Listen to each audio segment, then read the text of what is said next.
சிவபுராணம். சிவபெருமானுக்கும் அந்தகாசுரனுக்கும் இடையே போர் நடத்தல்.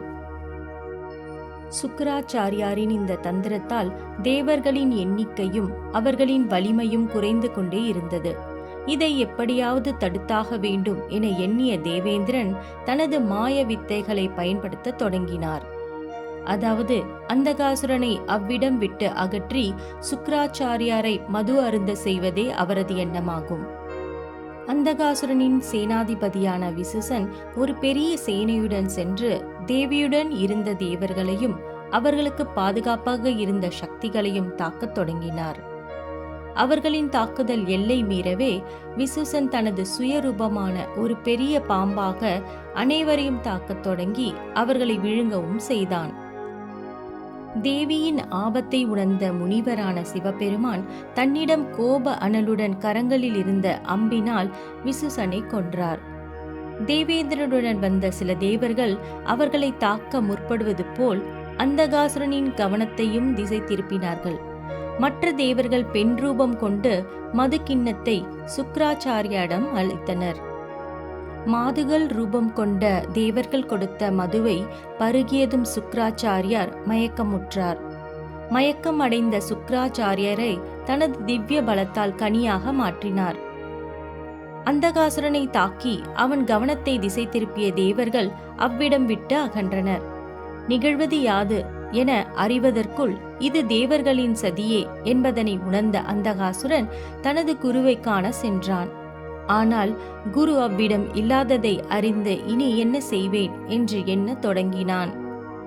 மயக்க நிலையில் இருந்த சுக்கிராச்சாரியாரை இந்த நிலையில் வைத்திருப்பது என்பது அவ்வளவு எளிதல்ல என்பதை உணர்ந்த தேவேந்திரன் கனியை முனிவர் உருவத்தில் இருந்த சிவபெருமானிடம் கொடுத்தார். தேவேந்திரன் அக்கனியை கொடுக்க சர்வமும் உணர்ந்த சர்வேஸ்வரரான அவர் அக்கனியை விழுங்கினார். ஒரு சாதாரண முனிவர் எனது படைகளை அழிக்க இயலாது, ஏன் தேவர்களே பார்த்து பயம் கொள்ளும் எனது படையை எவராலும் வெற்றி கொள்ள இயலாது என்று மமதையில் சென்ற அந்தகாசுரனின் படைகள் அனைத்தையும் முனிவர் அழித்து அசுர வீரர்களை வதம் செய்வதைக் கண்டு அதுவரை அச்சம் என்பதை அறியாத அந்தகாசுரன் என்ன செய்வது, தனது சேனையின் பலமானது குறைந்து வருகின்றதே என எண்ணினான். அந்தகாசுரனுக்கும் சிவபெருமானுக்கும் போர் நடப்பதை அறிந்த தேவர்கள் மானுட ரூபம் தரித்து முனிவருக்கு உதவியாக வந்தனர். தனது படையில் இறந்தவர்களை உயிர்ப்பிக்க குருவின் துறை வேண்டும் என்பதனை அறிந்த அந்தகாசுரன் தன்னுடைய குலகுருவான சுக்கிராச்சாரியை தேடி சென்றான். இனியும் போரை தொடர விரும்பாத அந்தகாசுரனின் முடிவு நெருங்கியதை உணர்ந்த சர்வேஸ்வரன் அவனின் முடிவு என்பது தனது மனைவியால் மட்டுமே முடியும் என்பதை உணர்ந்து தனது மனைவியான பார்வதி தேவியை ஒரு குகையில் தனித்திருக்க சப்த கன்னியர்களை மற்றும் தேவர்களின் துணையோடு இருக்க முனிவரான சர்வேஸ்வரன் போருக்கு சென்றார். இந்த சூழல் பார்வதி தேவியின் அடுத்த நிலைக்கும் ஒருவித மறைமுக காரணமாகும். பின்பு அந்தகாசுரன் சுக்கிராச்சாரியை கண்டதும் அவரிடம் அசுர வீரர்கள் தேவர்கள் அழித்து கொண்டிருப்பதாக கூறி அவரை போர் நடக்கும் இடத்திற்கு அழைத்து வந்தான். அந்தகாசுரன் கூறியதைப் போலவே தேவர்கள் அனைவரும் ஒன்றிணைந்து அசுர வீரர்களை தாக்கியதைக் கண்டதும் கோபம் கொண்டு தேவர்களை தாக்க முற்படுகையில், குருவே, தாங்கள் பெற்ற வரத்தின் மூலம் இறந்த வீரர்களை உயிர்ப்பித்தால் நம் தேவர்களை எளிமையாக வென்றுவிடலாம் என்றும் கூடவே அந்த முனிவரையும் அழித்து விடலாம் என்றும் கூறினான் அந்தகாசுரன். தேவர்கள் அனைவரையும் அசுர சேனைகளையும் அழித்து கொண்டே இருந்தனர்.